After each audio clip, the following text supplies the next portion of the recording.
The first reclining armchair was introduced by the La-Z-Boy Company in 1928.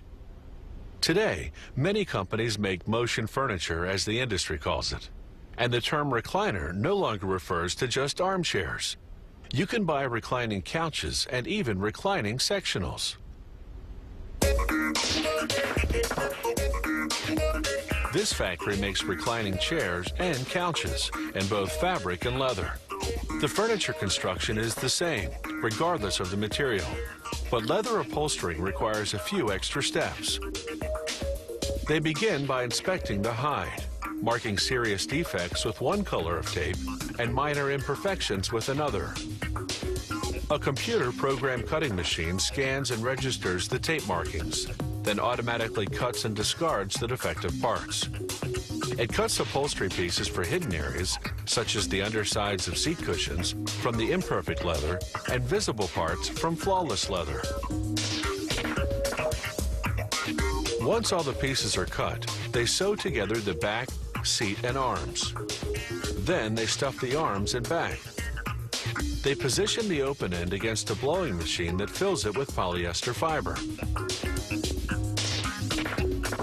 Workers weigh each part before and after filling. This ensures they've blown in the right amount of fiber and that both arms have equal filling.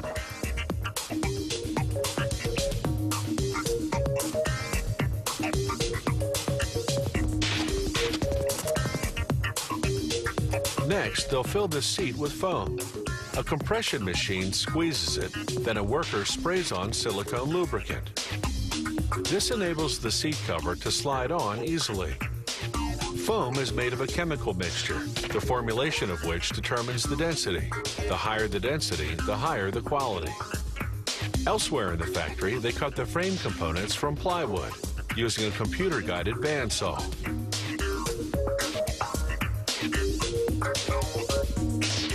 These long pieces will form the seat frame. A three-seater couch has three separate frames, enabling each seat to recline individually. A machine lines one side of each piece with steel spring clips. A worker then dabs the ends in glue and assembles the pieces, reinforcing them with long glue-coated staples. As the staples enter the wood, friction-generated heat melts the glue. The glue then dries, securing the staples. Now comes the step known as springing the seat. They hook 5 thick steel springs into the spring clips, then hammer the clips closed to lock the springs in place. They connect the springs with a plastic-covered wire so that when you sit on the seat, all the springs react in unison. They assemble the frame pieces for the arm using glue and glue-coated staples, plus a few screws as strategic points. They screw the arm to the seat and begin upholstering. First, a layer of felt to cushion the springs, then wood, cardboard, and foam to form the rounded shape of the armrest.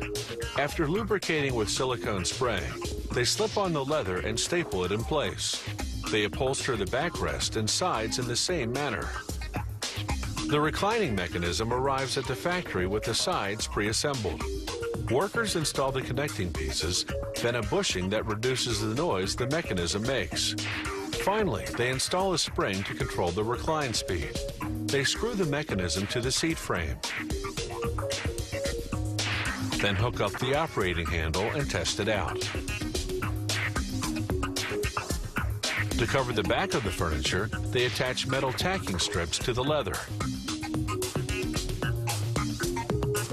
Then turn the edge under and hammer the tacks into the frame using a pneumatic hammer. The last step is to attach the back to the seat. There's a detachable flap at the bottom, providing access to a locking spring inside. The locking spring lets you remove the back if you have trouble getting the furniture through a doorway. At this factory, workers are encouraged to lie down on the job, but only to inspect the furniture. After examining the fabric and sewing, they assess the comfort and test the reclining motion. Talk about a cushy job.